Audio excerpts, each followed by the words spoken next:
तकलीफ़ उठाकर यहाँ पर आए हैं।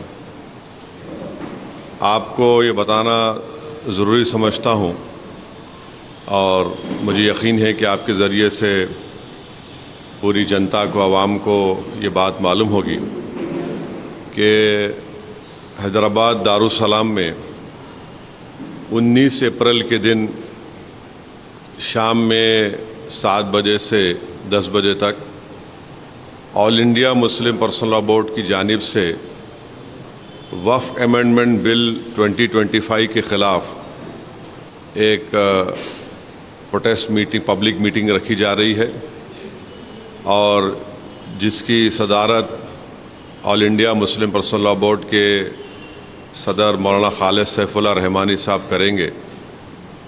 और इस प्रोटेस्ट पब्लिक मीटिंग में जो all India Muslim personal law board की तरफ से की जा रही है, उसमें तेलंगाना और आंध्र प्रदेश के मुस्लिम पर्सनल लॉ बोर्ड के मेंबर्स, तेलंगाना और आंध्र प्रदेश के बड़े बड़े मुस्लिम ऑर्गेनाइजेशंस जिसमें जमीयतुल उलमा भी है, जमात इस्लामी भी है और मशाइखीन इस प्रोटेस्ट पब्लिक मीटिंग में हिस्सा लेंगे।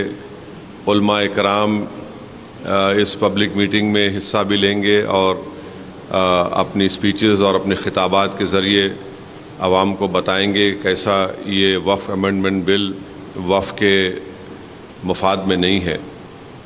और साथ ही साथ हमारी ये कोशिश भी है कि जो पार्लियामेंट वक्फ कमेटी के मेंबर्स हैं, हम उनसे भी बात कर रहे हैं और अगर उनका शेड्यूल परमिट करता है तो वो भी आकर 19 अप्रैल के दिन, 19 अप्रैल के दिन जो ये पब्लिक मीटिंग होने जा रही है उसमें हिस्सा लेंगे। 19 अप्रैल के दिन मगरिब की नमाज बाजमात दारुस्सलाम के ग्राउंड में अदा की जाएगी।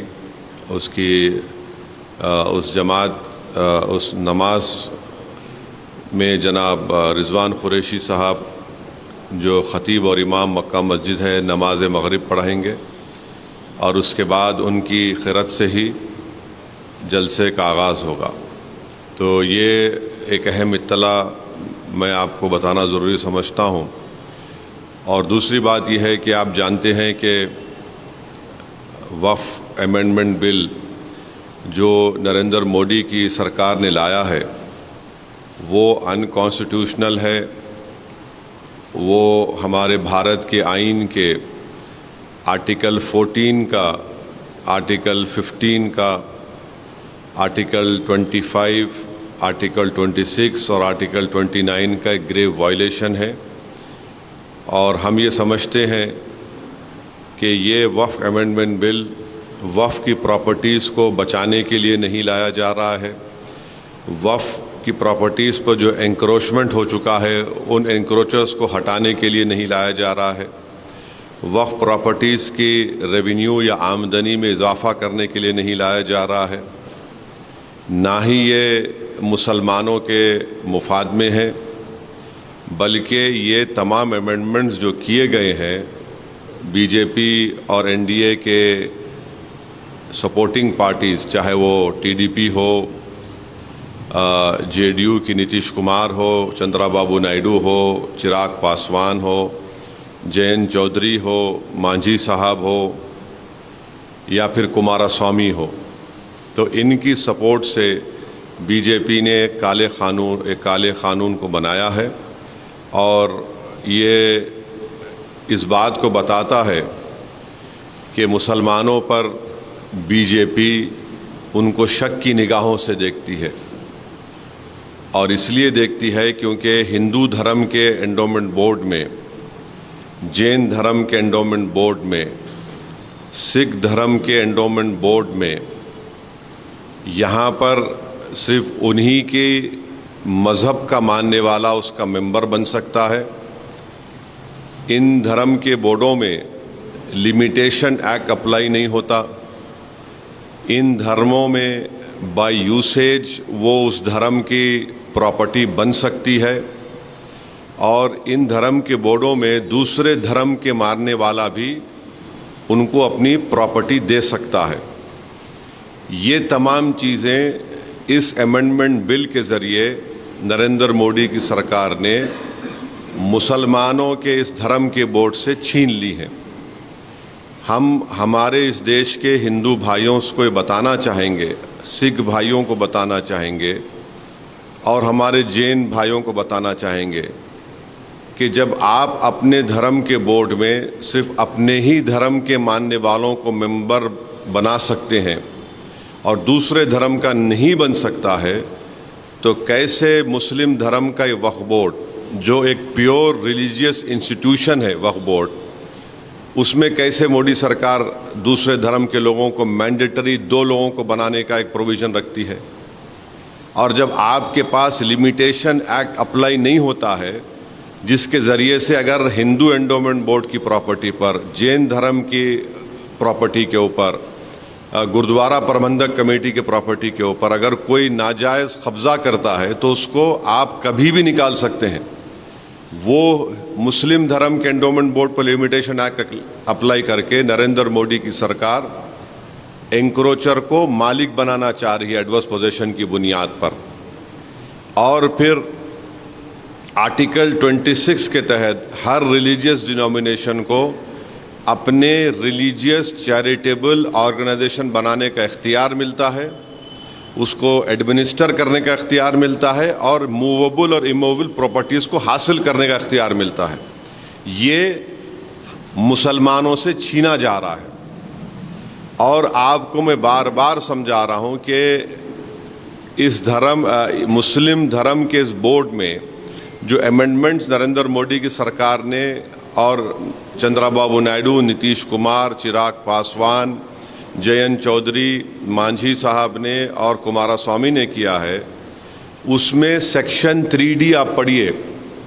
सेक्शन 3D को जब पार्लियामेंट में ये बिल डिबेट हो रहा था, उसको बुज़दिली से अमेंडमेंट को पेश किया गया। और अमेंडमेंट क्या बोलता है कि जो भी मस्जिद, दरगाह, खानखा, आशुरखाने, इमाम बाड़े आर्कियोलॉजिकल सर्वे ऑफ इंडिया के तहत प्रोटेक्टेड और एंशिएंट मॉन्यूमेंट रहेंगे, अब ये बिल बनने के बाद उनका register as a waqf property नहीं होगा।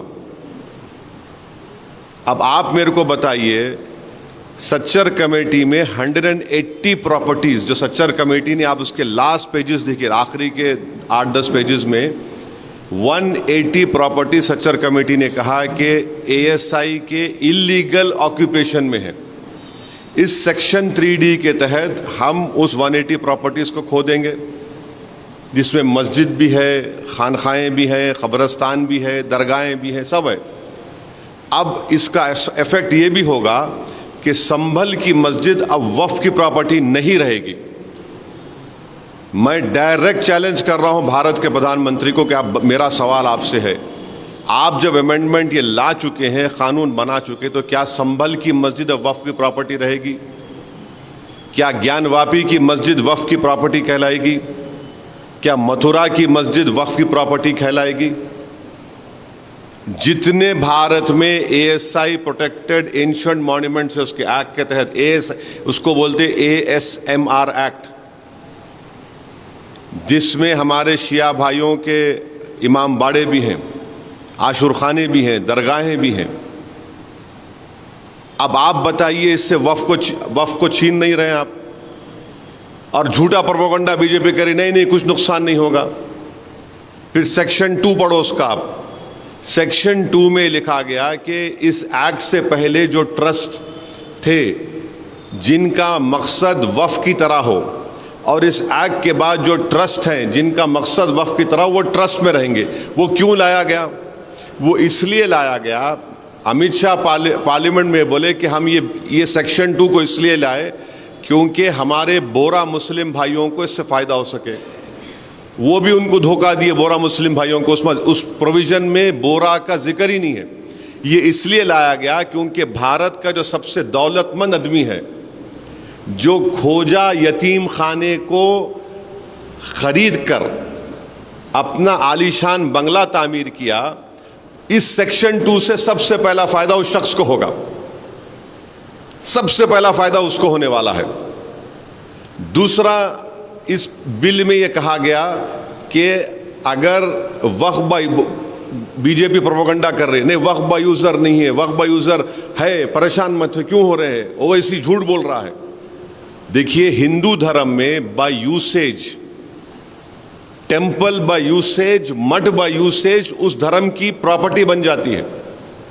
और हिंदू धर्म के जो बहुत बड़े जूरिस्ट है, उनका नाम है B.K. मुखर्जी। B.K. मुखर्जी एक जज थे, और B.K. मुखर्जी की किताब में उन्होंने क्लियरली लिख दिए कि हिंदू धर्म में बाय यूसेज वो उस डीटी की या मूर्ति की या उस मंदिर की प्रॉपर्टी या मठ की प्रॉपर्टी बन सकती है। अब मोदी सरकार जो है इतना गंदा काम किया है, मैलेफाइड है, कि ये बोल रहे हैं कि अगर वक्फ बाय यूसेज रहेगा, मगर अगर डिस्प्यूट होगा या फिर गवर्नमेंट प्रॉपर्टी होगी तो वक्फ बाय यूसेज नहीं होगा। अब मैं अगर वक्फ मेरी प्रॉपर्टी है, मैं अपनी गवर्नमेंट के खिलाफ अगर वक्फ बाय यूसेज को इस्तेमाल नहीं करूंगा तो किसके खिलाफ इस्तेमाल करूंगा? डिस्प्यूट क्या है? डिस्प्यूट कोई भी क्रिएट कर देगा, कोई भी जाके बोल देगा मेरी प्रॉपर्टी है, तो जब वक्फ बाय यूज खत्म हो जाएगा। और बार बार आपसे कह रहा हूं, यह सरकार झूठ बोल रही है। राम मंदिर के जजमेंट में, बाबरी मस्जिद राम मंदिर जजमेंट में सुप्रीम कोर्ट ने कहा वक्फ बाय यूज होगा, बाज़ाब्ता उन्होंने बताया कि उसका एविडेंस ये होगा, उसका पोजेशन होना चाहिए। वक्फ बाय यूज को सुप्रीम कोर्ट ने बाबरी मस्जिद राम मंदिर में अपहेल्ड किया है, और यह सरकार उसमें बोल रही कि नहीं डिस्प्यूट और गवर्नमेंट प्रॉपर्टी होगा। तो सच्चर कमेटी में दिल्ली के 120 प्रॉपर्टीज जो गवर्नमेंट के कंट्रोल में है, सच्चर ने कमेटी ने कहा कि under the illegal occupation of the government, Delhi government, that should be return to the Delhi Waqf board, Delhi Waqf board वापस करना चाहिए। और सच्चर कमेटी ने कहा कि उस 120 सिर्फ दिल्ली के प्रॉपर्टीज की 2007 में मार्केट वैल्यू 8,000 करोड़ रुपये है, 8,000 करोड़। अब जब ये वक्फ बाय यूज का प्रोविजन आएगा, लॉ बन गया, 120 प्रॉपर्टीज चले गए मेरे, जिसमें दरगाहें भी हैं, जिस पार्लियामेंट के सामने की मस्जिद है, जिसके इमाम रामपुर के मेंबर ऑफ पार्लियामेंट मौलाना मुहिबुल्लाह साहब हैं, वो चले गए। अब कल गवर्नमेंट बोले नहीं मस्जिद तुम्हारी नहीं, हमारी प्रॉपर्टी है, लगा दिए, तो उसमें तो खत्म ही हो गया। अब दूसरा यह है कि अगर मैं जाकर ASI के मॉन्यूमेंट से, मेरे जो सच्चर ने कहा, मैं जाके बोलूंगा गवर्नमेंट ने बिल में क्या किया कि गवर्नमेंट का डेफिनेशन जो होता है उसको इतना इनलार्ज कर दिया कि उसमें पब्लिक सेक्टर अंडरटेकिंग्स भी आ गए। अब मैं जाके बोलूंगा भाई मेरी है, तो बोलेंगे हम वक्फ बाय यूज खत्म कर दिया, आपका डॉक्यूमेंट नहीं है। अगर वक्फ बोर्ड जाकर बोलेगा वक्फ बाय यूज मैं इस्तेमाल कर रहा हूं, कोई खाबिज है, इंक्रोचर है, तो गवर्नमेंट बोलेगी नहीं हम तो लिमिटेशन एक्ट अप्लाई कर दिए, 12 साल के बाद उन्हें मालिक बन गया। कौन सा ऐसा प्रोविजन है जिससे वक्फ बोर्ड को फायदा पहुंचेगा, हमको बताइए। हम तो लूज कर रहे हैं हमारे पूरे प्रॉपर्टीज को, वक्फ की प्रॉपर्टीज को। आप सेक्शन 3D ला लिए, सेक्शन 2 ला लिए, सेक्शन 3C कर दिए, डेजिग्नेटेड ऑफिसर। अब डेजिग्नेटेड ऑफिसर कौन होगा बताइए? मेरा गवर्नमेंट से झगड़ा चल रहा, कई जमीनों पे कब्जा है गवर्नमेंट का, तो दुनिया का उस इंसाफ का उसूल यह है कि कोई भी अपने केस में जज नहीं बन सकता। आप क्या कर रहे हैं? डेजिग्नेटेड ऑफिसर गवर्नमेंट अपॉइंट करिए, गवर्नमेंट एग्जीक्यूटिव का हिस्सा है।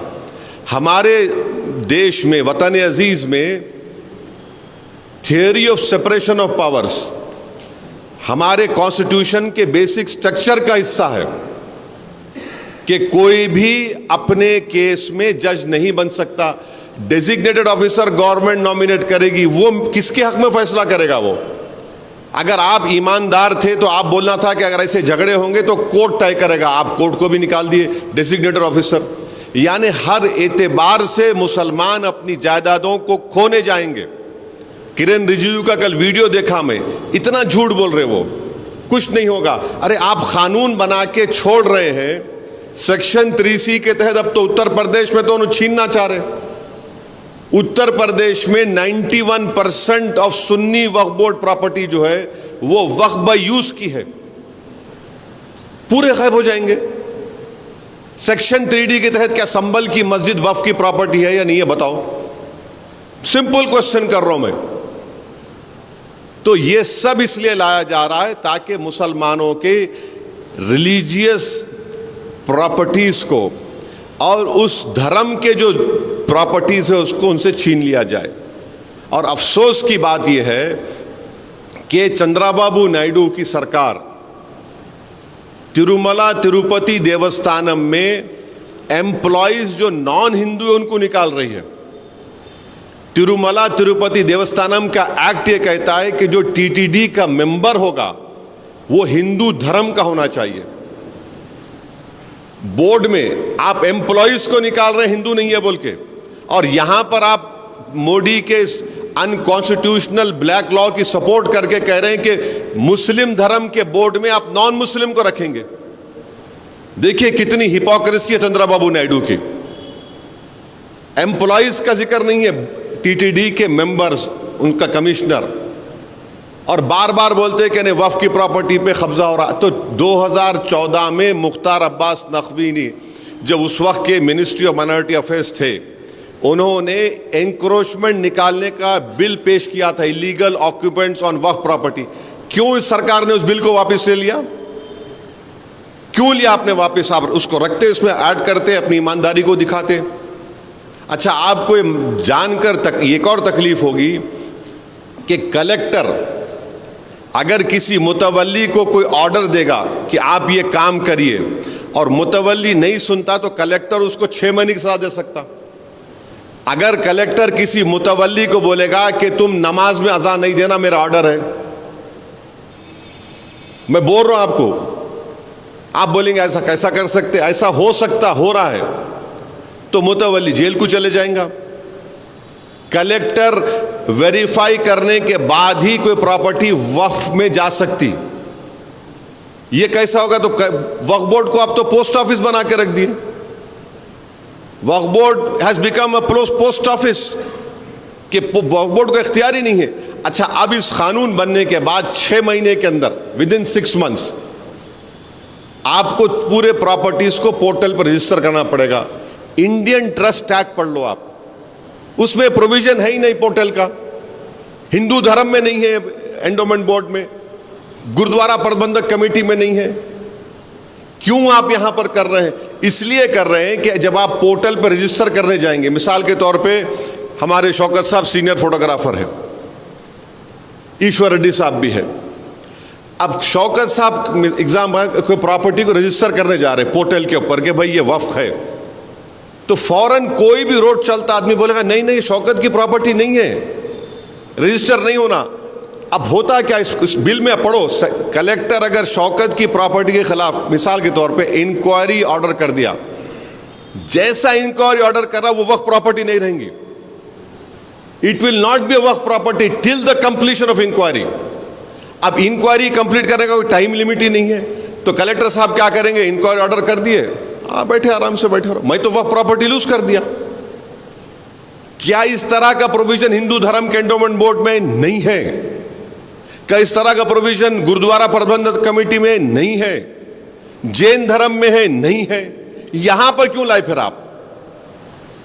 अब पोर्टल पे चढ़ेंगे, जैसा कोई नहीं नहीं अरे ये तो है ही नहीं भाई, वक्फ की नहीं है, चलो कलेक्टर साहब ऑर्डर कर दिए इंक्वायरी, इट वक्फ प्रॉपर्टी नहीं रहेंगी।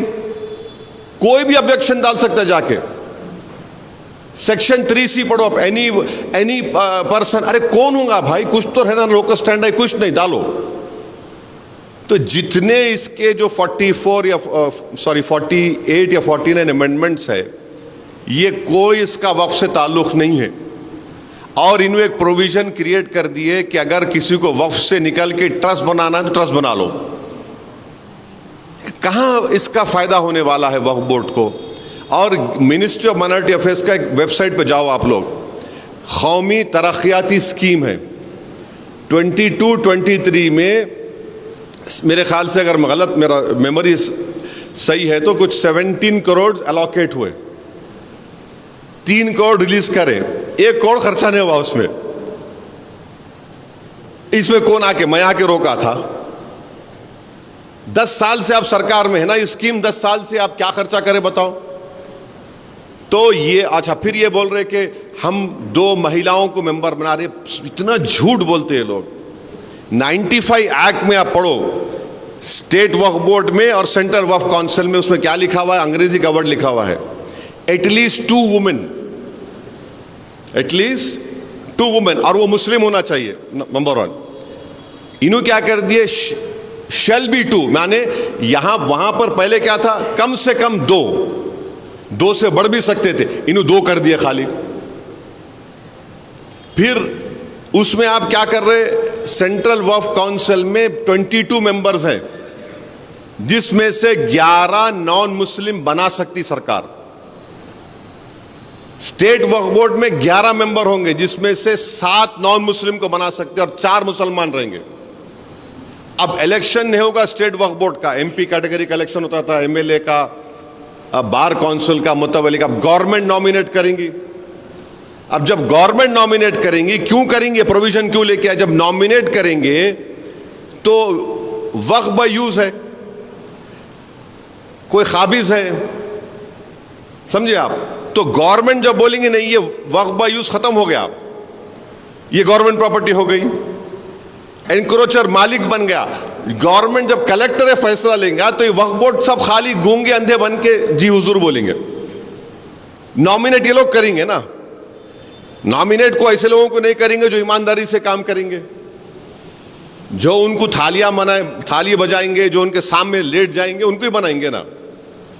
तो इसीलिए नॉमिनेशन लेके आ रहे स्टेट वक्फ बोर्ड में और सेंट्रल वक्फ काउंसिल में। आप ये बताइए कि अगर कोई प्रॉपर्टी रजिस्टर हो गई वक्फ बोर्ड में, और एक अमेंडमेंट बता रहा हूं, तो उसको चैलेंज करने का टाइम 1 साल का है। इन्हों क्या कर दिए? 2 साल कर दिए, माने लड़ते रहो। और एक झूठ जो गवर्नमेंट बीजेपी बोल रही कि नहीं, वक्फ ट्राइब्यूनल के जजमेंट के खिलाफ कोई कोर्ट को नहीं जा सकता था। आप सुने होंगे, कोर्ट को नहीं जा सकते, कैसे? कितना झूठ बोल रहे। भारत में 14 या 20 ऐसे ट्राइब्यूनल है, चाहे जिसमें मशहूर इनकम टैक्स ट्राइब्यूनल, एनजीटी का ट्राइब्यूनल, रेलवे क्लेम्स ट्राइब्यूनल, आपके ऐसे 14-15 ट्राइब्यूनल्स है, जिसके जजमेंट के खिलाफ आप हाई कोर्ट जा सकते, मगर रिव्यू पिटीशन डाल सकते, रिव्यू पिटीशन। और जब हाई कोर्ट जाता तो हाई कोर्ट पूरा रिकॉर्ड देख सकता। अब आप क्या बोल रहे? नहीं, रिव्यू नहीं, अपील होगा। अपील माने पूरे एक कोर्ट में पूरे भारत में लाखों केसेस पेंडिंग है, लाखों, और कॉन्स्टिट्यूशन के प्रोविजन के तहत ट्राइब्यूनल बनाया गया। ये बोलते नहीं, ट्राइब्यूनल का झूठ बोले, हमारे हिंदू भाइयों को देश में झूठ बोल दिए, नहीं कोई जा ही नहीं सकता ट्राइब्यूनल। अरे जा सकता बाबा, एनजीटी का ट्राइब्यूनल के जजमेंट के खिलाफ, इनकम टैक्स का ट्राइब्यूनल, रेलवे क्लेम्स ट्राइब्यूनल, आप रिव्यू डालते हाई कोर्ट में, कौन रोक रहा? कोई रोक नहीं सकता किसी को। नहीं, पूरे देश में प्रोपेगेंडा कर दिया, नहीं जा ही नहीं सकते थे, हम कर दिए। अरे क्या करें आप? और ट्राइब्यूनल का 95 एक्ट में डिस्ट्रिक्ट जज को अपॉइंट करता था chief justice of the high court. जैसा हैदराबाद का ट्राइब्यूनल है, ये तेलंगाना, उसको तेलंगाना हैदराबाद हाई कोर्ट के सीजीआई अपॉइंट करते थे। जब वो अपॉइंट करते थे तो उनके एडमिनिस्ट्रेटिव कंट्रोल में रहता आदमी हो, डिस्ट्रिक्ट जज। अब आप क्या बोल रहे? रिटायर्ड को बना सकते। जब रिटायर्ड को बनाएंगे तो उन्हें तो chief justice of high court के एडमिनिस्ट्रेटिव कंट्रोल में नहीं रहेगा। कौन सा ऐसा प्रोविजन है जो मुसलमानों के फायदे में? हमको बताओ। और आप बोल रहे ओबीसी को हम लाके डालेंगे। अरे भाई साहब, जिस पार्टी में 2014, 2019, 2024 में कितने मुसलमान जीत के आपके पास बताओ? अब तो 240 में चंद्राबाबू नायडू की पार्टी, नीतीश कुमार की पार्टी, चिराग पासवान की पार्टी, जयंत चौधरी की पार्टी और मांझी की पार्टी, कुमारस्वामी की पार्टी, एक मुसलमान नहीं है इनके पास। और इन्हों चले हम मुसलमानों के मोहब्बत में काम करें। एक मुसलमान मिनिस्टर नहीं है आपके पास। कौन सा मुसलमानों की मोहब्बत में आप काम करने जा रहे हैं? तो ऑल इन ऑल ये है कि ये वफ़ की बर्बादी के लिए, मस्जिदों को, दरगाहों को, खानखाओं को छीनने के लिए, और आखिरी अमेंडमेंट की बात कर रहा हूँ, एक वक्फ बाय इवैक्यू प्रॉपर्टी होते, यानी जो लोग भारत को छोड़ के चले गए दूसरे कंट्री को, जाने से पहले वो बोले ये मेरी प्रॉपर्टी है, मैं वक्फ कर रहा हूँ, उसको वक्फ करके चले गए। और ख़ास तौर से इन पर्टिकुलर एग्जाम्पल दे रहा हूँ आपको, हरियाणा में, पंजाब में ऐसे, मैंने, अगर मैं गलत नहीं कह रहा हूँ, बल्कि हज़ारों एकड़ के करीब या 100 एकड़ करीब ऐसे ज़मीनात हैं, उसका रेवेन्यू आता पंजाब हरियाणा, पंजाब के वक्फ बोर्ड को, हरियाणा के वक्फ बोर्ड। अब वो प्रोविजन को ओमिट करके आप क्या बोल रहे, कस्टोडियन उसका टेक केयर करेगा। तो वक्फ से निकल गई ना प्रॉपर्टी, वक्फ से निकल गई प्रॉपर्टी, वो क्यों करे आप? वो किसको, रियल एस्टेट को फायदा पहुंचाना चाह रहे बताओ आप? ये ऑल इन ऑल है। मैं इतना लंबा और बोल सकता हूं, मगर जो बेसिक, जो अहम अमेंडमेंट जो गवर्नमेंट करी है, जिससे वक्फ को बर्बाद करने की पूरी कोशिशें की जा रही है, हम इसके खिलाफ एहतजाज कर रहे हैं। All India Muslim personal law board ने जो फैसला लिया है, हम उसकी तायीद करते हैं, और हम एक ही अपील करेंगे कि जहां कहीं भी जिस किस्म का प्रोटेस्ट हो, आप उसमें उसको कामयाब करिए, और सबसे अहम बात ये, उसको पीसफुल रखिए और अपना प्रोटेस्ट रजिस्टर कराइए। हम अभी भी हम देश के प्रधानमंत्री से ये अपील कर रहे हैं कि आप इस पर गौर करिए। आप ये कानून सिर्फ भारत के संविधान के खिलाफ भी बना रहे हैं और अपनी आइडियोलॉजी को इस देश पर मुसल्लत कर रहे हैं। आपकी आइडियोलॉजी तो इंडियन नेशनलिज्म होनी चाहिए, आपकी आइडियोलॉजी तो संविधान होना चाहिए। जब हिंदू धर्म के लोगों के लिए, सिख धर्म के लोगों के लिए जो चीज़ अच्छी है, वो मुस्लिम धर्म के लोगों के लिए खराब कैसे हो जा रही है, हमको बताइए। ये हमको आपको इत्तला देना था। अगर आपके कोई सवालात है तो आप बारी बारी से मुझसे पूछ सकते, मैं इंशाल्लाह कोशिश करूँगा उसका शॉर्ट में जवाब देने के लिए। हाँ, अमित शाह अपनी स्पीच में और पार्लियामेंट की जो वफ़ कमेटी है उसकी रिपोर्ट में लिखा गया कि ये प्रोविज़न हम बोरा कम्युनिटी के लिए ला रहे हैं, सेक्शन 2 का, मगर उस प्रोविज़न में उनका नाम ही नहीं है ना मैडम। उनको धोखा दे दिया आप, क्योंकि देखिए बोरा जो मुस्लिम होते, उनके जो स्पिरिचुअल हेड होते, उनको वो दाइल मुतलक कहते। तो उनके जितने वक्फ प्रॉपर्टीज होते उसमें मुतवल्ली नहीं होता, सिर्फ उनके दाइल मुतलक, माने उनका जो जैसा मुफद्दल साहब है वो ही हो सकते। आप उनका नाम लेके उनके खंधे पर रख के तोप चला दिया आप, मगर उनको ही नहीं दिया कुछ भी। आप प्रोविजन में जिक्र आना ना, उनका नहीं दिया, उनको नहीं है जिक्र उनका। और उसमें गवर्नमेंट सेक्शन 2 से एक रूट बना दी, अगर आपको वक्फ से निकलना है तो ट्रस्ट बना लो। आप एक्ट बना रहे ना, वक्फ को प्रोटेक्ट करने का एक्ट बना रहे, मगर गवर्नमेंट क्या बोल रही है, बेटा ये रास्ते से निकल सकता है, निकल जा। तो पतली गली बोलते हैं, हैदराबाद में क्या बोलते हैं, पतली गली से पकड़ ले, वो पतली गली से रास्ता बता रहे आप।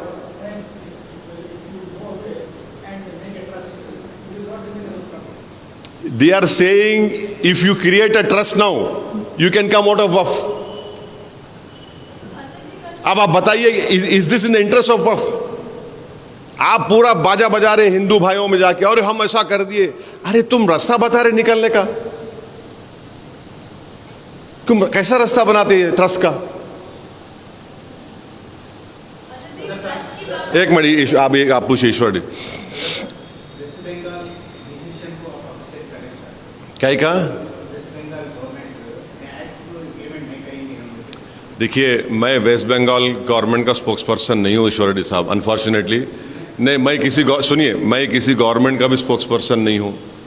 मैं अपनी पार्टी की तरफ से ये बात करने के लिए आया हूँ, और वेस्ट बंगाल की जो सरकार है उनके पास कॉम्पिटेंट लोग हैं, और मुझे यकीन है कि वो कॉम्पिटेंट लोग आपके सवाल का बेहतरीन जवाब दे सकते हैं। और आपको सिर्फ एक टेलीफोन कॉल करना है उनको, आप कॉल करो, बोल देते आप। हाँ हाँ हाँ, एक बात सुनिए, मेरे को मालूम था आप पूछेंगे बात, क्योंकि आपने आपके ऊपर के लोग बोले आपको, मेरे कहीं जा रहे तो पूछो बोल के। हम ये पूछ रहे कि जो डेमोलिशन हो रहा बुलडोजरों से, कभी उसका भी तो चला दो तुम्हारे चैनल पे। अरे कहाँ चला है बाबू? एक पूना महाराष्ट्र में एक गरीब की झोपड़ी थी, इंडिया पाकिस्तान का क्रिकेट मैच हुआ, कोई झूठा इल्ज़ाम लगा दिए कि वो एक 14 साल का बच्चा कुछ नारा लगाया, उसको बुलडोजर लगा के तोड़ दिए। अभी उसका भी तो पूछ लो प्यारे। वायलेंस को हम कंडेम करते आए, कंडेम करते रहेंगे। मैं अभी आपको बोला कि प्रोटेस्ट होना और पीसफुल होना, किसी भी किस्म का वायलेंस जो होगा वो कंडेमनेबल है। वायलेंस नहीं होना चाहिए, पीसफुल प्रोटेस्ट होना चाहिए।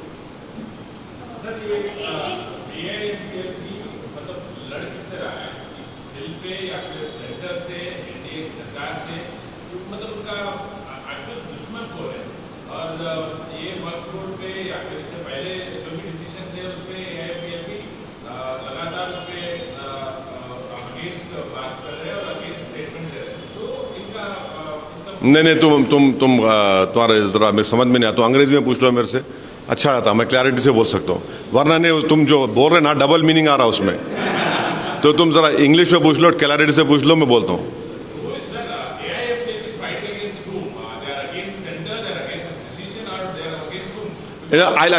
Just hold on. हाँ? Where? No. See, you are trying to enlarge an issue. All India Muslim Personal Law Board has taken a decision to protest against this black unconstitutional Waqf amendment law that has been made by the Narendra Modi government. That is the decision that has been taken, and they have called for protest till Bakrid. And then on 22nd of this month, let me check the exact date. On the 22nd of this month, in Talkotora Stadium also there is going to be a protest meeting. And to answer your question, who made this law? It is the government of India, of the Prime Minister's government, Narendra Modi government has made this law. So we are protesting against this government also. Amma kuch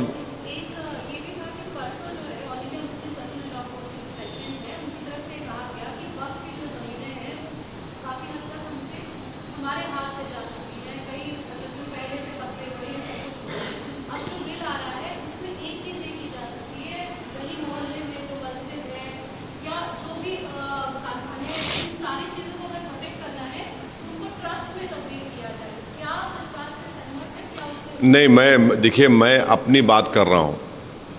मैं personal law board, सुनिए, personal law board के spokes person है, वो आपके सवाल का जवाब देंगे। मैं अपनी बात कर रहा हूँ। मैं पार्लियामेंट में जो बोला हूँ और पार्लियामेंट की जो जॉइंट वर्किंग कमेटी में जो हमारे डिलिब्रेशंस हुए, जो हम अपनी बात को रखे, और मेरी जो डिसेंट रिपोर्ट है जो 122 पेजेस के ऊपर मुश्तमिल है। My dissent report is publicly available. I would request each and every right-thinking Indian to please read it. उसको पढ़िए आप। मैं यकीन जानिए, आप उसको पढ़ेंगे तो मुझे यकीन है कि आपके दिलों में जो शक और शुबा है, जो सस्पिशंस हैं, जो गलत फहमियाँ हैं, वो क्लियर हो जाएगा। और ये बार बार बीजेपी बोलती है, अरे नहीं, ये लोग तो जान दस्ती रखे इनकी वक्फ हो जाती। कोई होता क्या ऐसा? बोलिए आप। दस्ती रखे तो वक्फ क्यों जाती? मैं दस्ती नहीं रखा। मैं पार्लियामेंट में 20 साल से पढ़ रहा हूँ। पार्लियामेंट नमाज में मेरी हो गई। पार्लियामेंट 20 साल से पढ़ रहा हूँ पार्लियामेंट नमाज में, कोई कोने में जाके। अगर टाइम मिला तो शाम में मस्जिद चले जाता हूँ। बाद वक्त डिबेट्स ऐसे चलते पार्लियामेंट में कि आपको स्पेशली मगरिब का टाइम कम रहता आपके लिए, तो आपको पार्लियामेंट में हम कोने पढ़ते। मैं नहीं, बल्कि हमारे असराउल्लाह कासमी मरूम, जनाब बर्क साहब, ऐसे कई एमपीज को हम तो बाद कोने में साथ पढ़ लेते थे। क्योंकि आप जब अपने घर से दूर जाते तो सफ़र की नमाज होती, खसर बोलते, कम नमाज छोटी हो जाती हो। तो मेरी हो जाती पार्लियामेंट। तो कोई समझने की बात तो होना ना। और ये आप बोल रहे हैं आपकी प्रॉपर्टी वक्फ कर सकते, आपकी प्रॉपर्टी वक्फ हुई ना। आप एएसआई कब बना, एएसआई कब बना, 1880 में एएसआई बना ना। अब मक्का मस्जिद जब बनी एएसआई था क्या वहां पे? चार मीनार जब बना जब एएसआई था क्या? लाल किला जब बना एएसआई था क्या? कुतुब शाही मस्जिदें अपने हैदराबाद में ईश्वर अली साहब देखे जब एएसआई था क्या? वो क्या था? वक्फ बाय यूसेज है, बाय यूसेज वक्फ है वो। आज आप बोल रहे नहीं एएसआई में आ गया तो मेरी हो जाती, वक्फ की रहती। ये तो नाइंसाफी है ना। ये तो अब छीन रहे मुझसे आप मेरी प्रॉपर्टी को। संभल का केस चल रहा, पूरा संभल का केस चल रहा। आज आप लॉ बना दिए नहीं, it is not a Waqf property. What will remain of the Sambhal मस्जिद देन? ऐसे कई आप जो काम नहीं कर सकते थे ये लॉ से कर रहे हैं पूरा।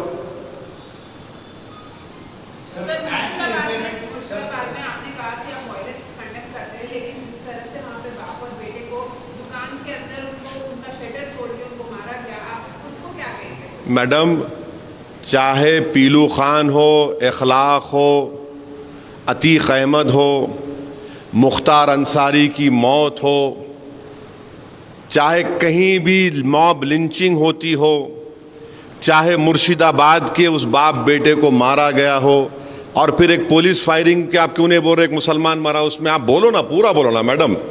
दो लोग ऐसा मरे, पुलिस फायरिंग में मुसलमान मरा। हम हर वायलेंस को कंडेम करते हैं, बल्कि हम तो नाथूराम गोडसे जो करा उसको भी कंडेम करते हैं। इस देश का सबसे पहला आज़ाद हिंदुस्तान का टेररिस्ट था तो नाथूराम गोडसे था।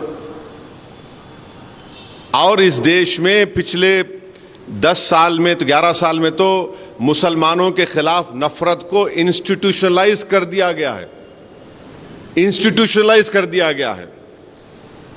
अब हमको ये बात समझ में नहीं आ रही कि आप लोग इतनी देर से कोई ये सवाल नहीं कर रहा कि ज्योतिबाई फूले के ऊपर पिक्चर बन रही है और उस पिक्चर में ये फैक्ट है कि दलितों के ऊपर जुल्म हुआ, हो रहा है और होता रहेगा।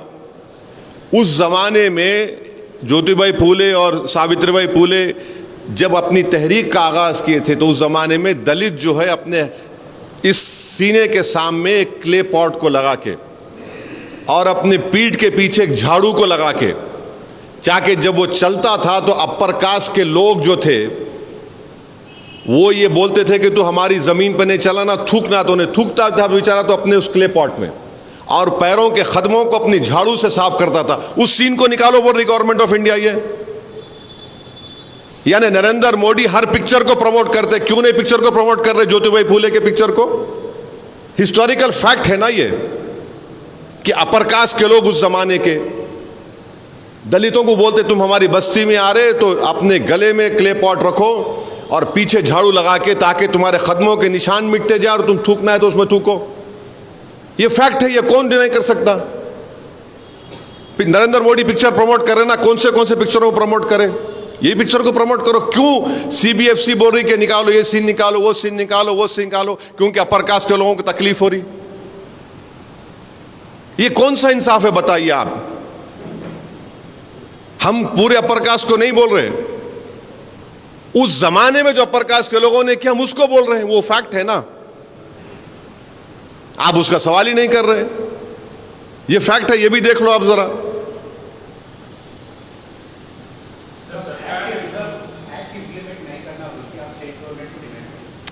अरे अभी तो बात करेंगे, all India Muslim personal law board से बात करेंगे, वो लोग क्या डिसाइड करेंगे हम देखेंगे।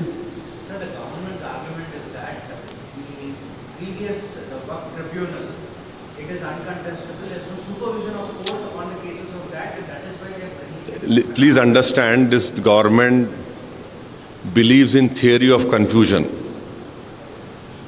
and they are not telling you the full truth.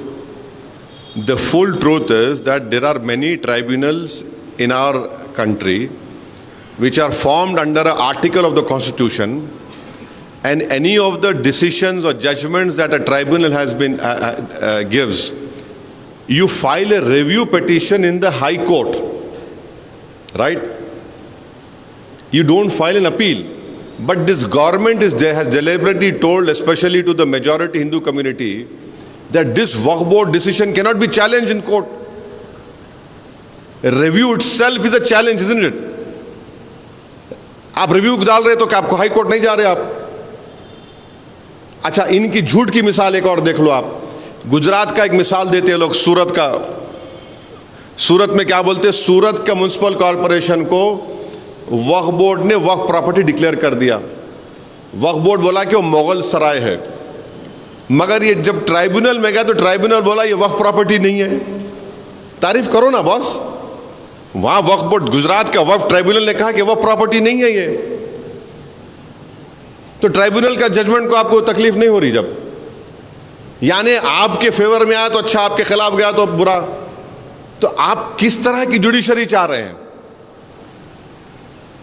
और ट्राइब्यूनल का, वक्फ ट्राइब्यूनल का जो अभी जो 95 एक्ट में सिटिंग डिस्ट्रिक्ट जज appointed by the CGI chief justice of that high court will always be under the administrative control of the high court, of the chief justice.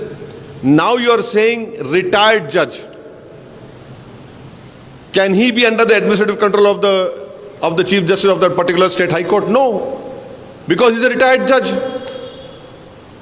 And as a politician, as a member of elected member of assembly and parliament, and you as esteemed journalists know that whenever government appoints this inquiry commission headed by retired judge, with all due respect to them, either the reports don't come or they take a very long time to come. आप देख लो, मेरे को अच्छी तरह याद है, मैं इन retired जजेस के सामने गया। मैं आपको बोल रहा हूं, आपके मक्का मस्जिद में बॉम्ब ब्लास्ट हुआ, उसमें गोलियां लगी, बच्चों को शहीद हो गए। एक रिटायर्ड जज साहब को बनाए, हमारे एडवोकेट शफीक महाजिर साहब को हम साथ लेके वहां पे गए, बेहतरीन जिरा करे वो। रिपोर्ट अब तक नहीं आई बाबू, रिपोर्ट आई नहीं अब तक। 1998-99 में या 2003 में तालाब कट्टे में फायरिंग हुई। एक औरत अपने घर में बच्चे को दूध पिला रही थी, डेथ हो गई उसकी। रिटायर्ड जज को बनाया, उनका इंक्वायरी चली GHMC ऑफिस में। मैं गया वहां पे कई हियरिंग में, क्या हुआ रिपोर्ट का मेरे को नहीं मालूम। मैं ये नहीं कोई उंगली नहीं उठा रहा हूं, आपको एक दो एग्जाम्पल दे रहा हूं। ट्राइब्यूनल में अगर जब डिस्ट्रिक्ट जज अपॉइंट होता है, chief justice of high court का, उनके एडमिनिस्ट्रेटिव कंट्रोल में होता है। अच्छा, हिंदू धर्म के एंडोमेंट बोर्ड में समरी एविक्शन पावर्स है, एंक्रोचमेंट को निकाल सकते, यहां पे नहीं दे रहे आप। और अभी वक्फ बोर्ड का प्रॉब्लम क्या, अगर वक्फ बोर्ड कोई केस सुप्रीम कोर्ट में जीत गया, शौकत मिसाल तौर पे केस जीत गए ईश्वर रेड्डी के खिलाफ, मैं दोस्ती में बोल रहा हूं, तो जीतने के बाद भी, सुप्रीम कोर्ट से जीतने के बाद भी मेरे को एग्जीक्यूटिव पिटीशन, ईपी पिटीशन यहां आके डालना पड़ता है, यहाँ पे हाई कोर्ट में, यहाँ के लोकल कोर्ट में। आप जीतने में नहीं आती आपको ईपी डालना पड़ता है यहाँ पे। इतना रेगुलेशन है वक्फ बोर्ड में, इतना रेगुलेशन है। अच्छा, कैसा वक्फ कैसा होता? अगर शौकत अपनी प्रॉपर्टी दे रहे, वक्फ बोर्ड को लेटर लिखते, वक्फ बोर्ड क्या करता? सर्वे कमिश्नर का काम एक्सपर्टीज है। सर्वे कमिश्नर कलेक्टर से ऊपर है। सर्वे कमिश्नर उस जगह पे जाके सर्वे करने से पहले पब्लिक को बोलता, मैं जा रहा हूं यहाँ पे, प्रॉपर्टी शौकत की है नहीं है बोलो। वहां जाके सर्वे करते, डॉक्यूमेंट्स देखते, उसके बाद सर्वे कमिश्नर सेटिस्फाई तो चीफ सेक्रेटरी को लेटर लिखते, चीफ सेक्रेटरी गजट इशू करता। अब क्या हो गया, आप कलेक्टर करेंगे, और कलेक्टर क्या करेंगे? कलेक्टर भाई, अगर आप वीरप्पा मौली की एडमिनिस्ट्रेटिव रिफॉर्म कमेटी रिपोर्ट पढ़िए, उसमें वीरप्पा मौली की रिपोर्ट ने कहा कि कलेक्टर को और बर्डन मत करो आप। और कलेक्टर तो गवर्नमेंट अपॉइंटी है ना भाई, उन्हें सर्वे करने जाएंगे। अब क्या होगा, शौकत बोलेंगे मेरी प्रॉपर्टी है, तो कलेक्टर बोलेगा नहीं शौकत साहब ठहरो जरा। उन्हें बोलेंगे कौन ऑब्जेक्ट कर रहे, जाके ऑब्जेक्ट कर दे, खत्म, सर्वे भी नहीं होता, नहीं इनकी प्रॉपर्टी नहीं है। अरे क्या है भाई, आप कौन सा काम कर रहे हैं वक्त के लिए, हम पूछना चाह रहे। तो ये चीजें हैं।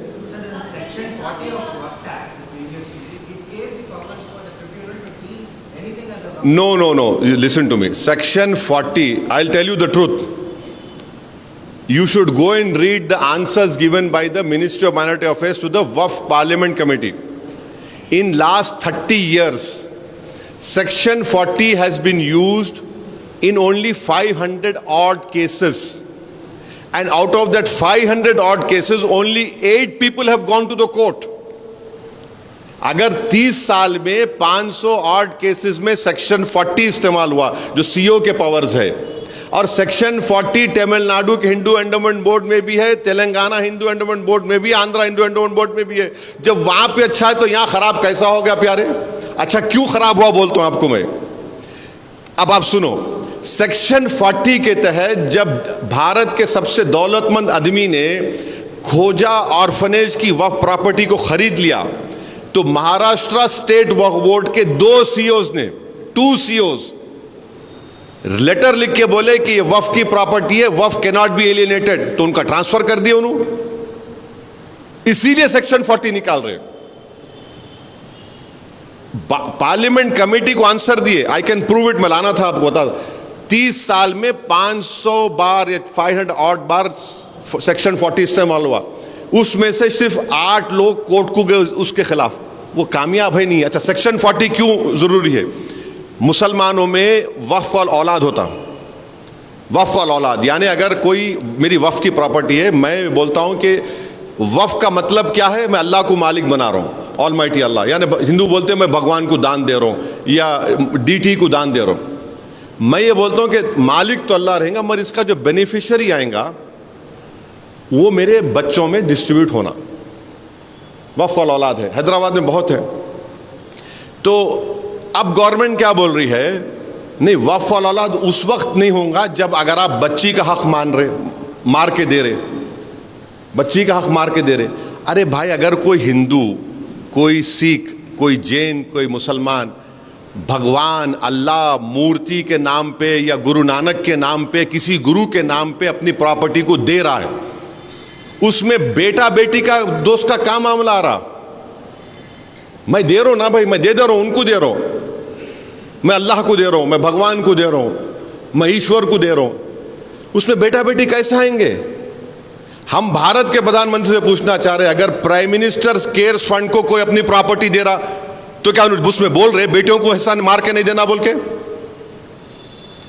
पीएम केयर्स फंड में आप ये नहीं बोलते I can give anything I want, क्या उसमें प्रोविजन है उन्होंने गर्ल्स का हिस्सा मार के नहीं दे सकते? आप क्यों रोक रहे भाई? मैं अल्लाह के नाम पे दे रहा हूं ना। आप बोल रहे नहीं बच्चों का हिस्सा मार के नहीं देना। अरे बच्चों का हिस्सा कैसा जब मैं अल्लाह के नाम पे दे रहा हूं तो? अच्छा फिर अगर आपको इतनी फिक्र है बीजेपी को बेटियों की, हिंदू धर्म में एक्वायर्ड सेल्फ प्रॉपर्टीज जो होती हैं, ईश्वर रेड्डी साहब अगर आप चाहे तो अपनी जो भी आपके छोटी प्रॉपर्टी होंगी, बड़े दौलतमंद नहीं है मैं जानता हूं, आप अपनी पूरी प्रॉपर्टी अपनी एक बेटे को एक बेटी को दे सकते हैं, या उनको छोड़ के आप महल्ले में किसी को भी दे सकते हैं, उस पर कोई प्रोविजन नहीं है। या और मुसलमानों में क्या है? मुसलमानों में अगर किसी को 2 बच्चे हैं मिसाल के तौर पे, तो मैं एक को 1/3 से बढ़ के नहीं दे सकता हूं, लीगली 1/3 से बढ़ के नहीं दे सकता हूं मैं किसी को भी। रोशन साहब नहीं दे सकते आप, आपकी property you can not give more than 1/3। आप वहां पे निकलाओ ना, क्यों? वहां पे हिंदू धर्म में आप बोल रहे कि विल पावर आपका नहीं, by will you can give it. यानी आप देखते जाओ इनके जो नाइंसाफियां हो रहे हैं, ये कहां कितना टारगेट कर रहे हैं मुसलमानों को।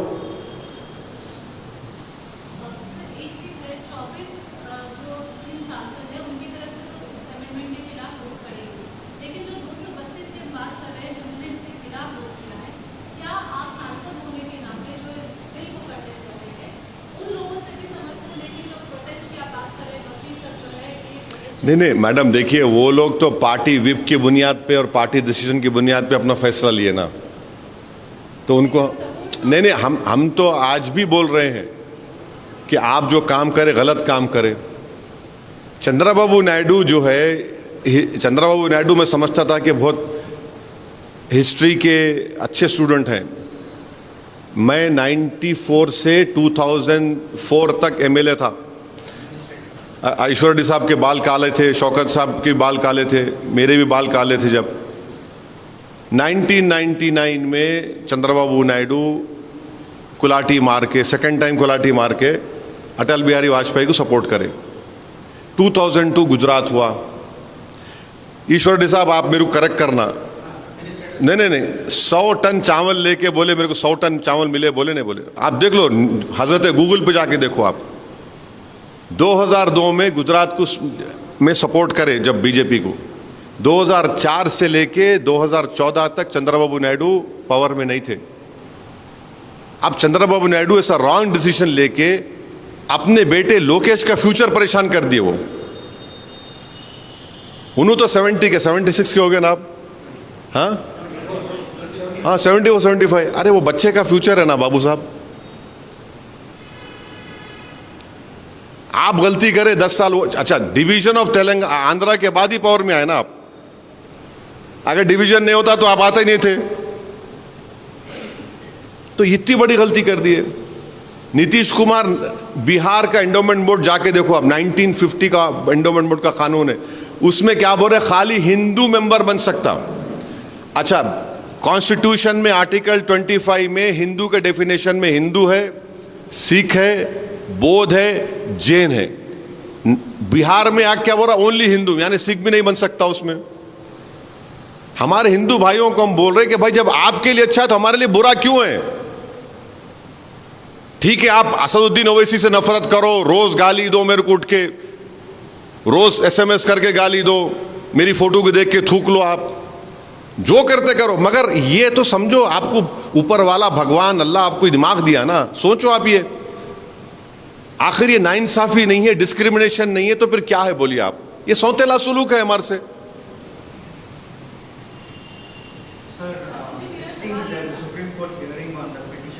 So now, see, it is going. I cannot. I'm just asking. Decided to go for why it is against the constitution of parliament. But the dispute is also there by TMC and few parties that the JPC rules were violated. Why not approach in that panel as well? See what happened. It's not JPC first. It was Joint Working Committee. Now, what has happened in the committee? That report has been given to the parliament. How can the Supreme Court tell this happened in JWC? So usually Supreme Court and courts will not interfere into the internal working of a legislature. We have theory of separation of powers. और कुछ सवालात नहीं है तो ख़त्म करेंगे। कुछ हाँ, कुछ नहीं है ना आप लोगों को? 1 to 1 नहीं होने वाला है, सुन लो आप। 1 to 1 नहीं होना, पूछना है तो पूछ लो। मैं 1 to 1 नहीं करने वाला हूँ। हम हमारे लोकल हैदराबाद के कोई आप लोग चैनल चलाते माशाल्लाह, आप लोगों का रीच बहुत ज़्यादा है, बोलो कुछ है, कुछ पूछना है तो बोलो। कहाँ है सिद्दीक? मैं नहीं आए।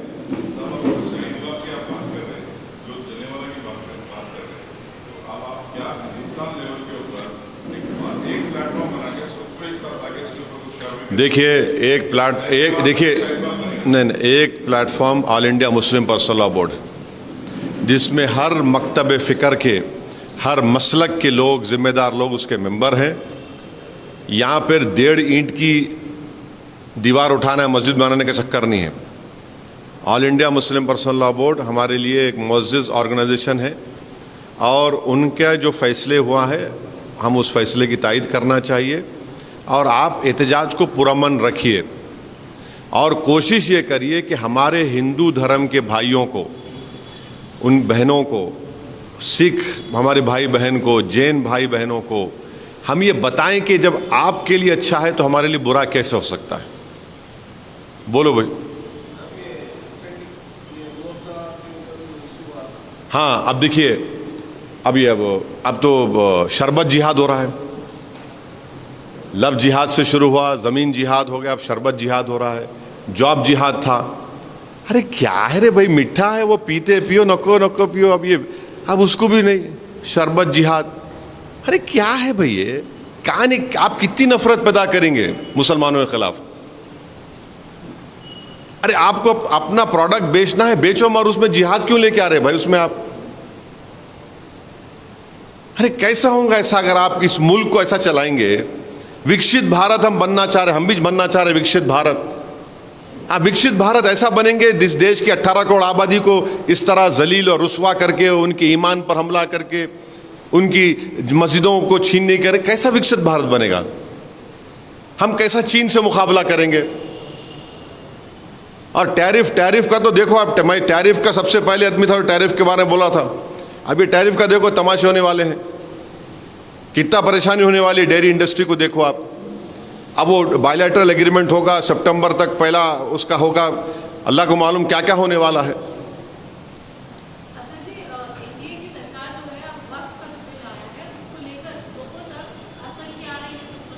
अरे असल के ये बोल दिए ना इतने पूरा, इसीलिए हम लोग उर्दू में बोलते अलीफ से लेके वस्सलाम तक पूरा खोल दिए, खोल खोल के बोल रहे, पूरा एक्सपोज कर दिए। अरे देखिए मैडम, पहले क्या बोलते थे, इस्लाम में वक्फ नहीं है।